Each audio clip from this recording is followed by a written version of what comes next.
तर आपण पाहतोय सोन्या बैल आज भिवंडी पडगा या परिसरामध्ये कुरुंद या गावामध्ये आज त्या लोकांनी सुद्धा सोन्या बैलाचं जवळून निरीक्षण केलं, त्यांचं सुद्धा मन आनंदित झालं।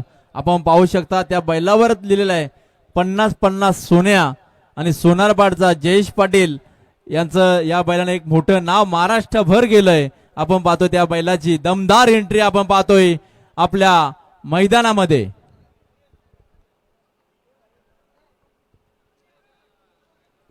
आणि आजवर जेवढ्या पण शर्यती झाल्यात त्या शर्यतीमध्ये सोडण्यासाठी सातत्याने आपण पाहतोय केशवदादा दलवी यांना आणि बैलांची सुद्धा नजर सातत्याने आपण पाहतो त्याच माणसाकडे असतोय।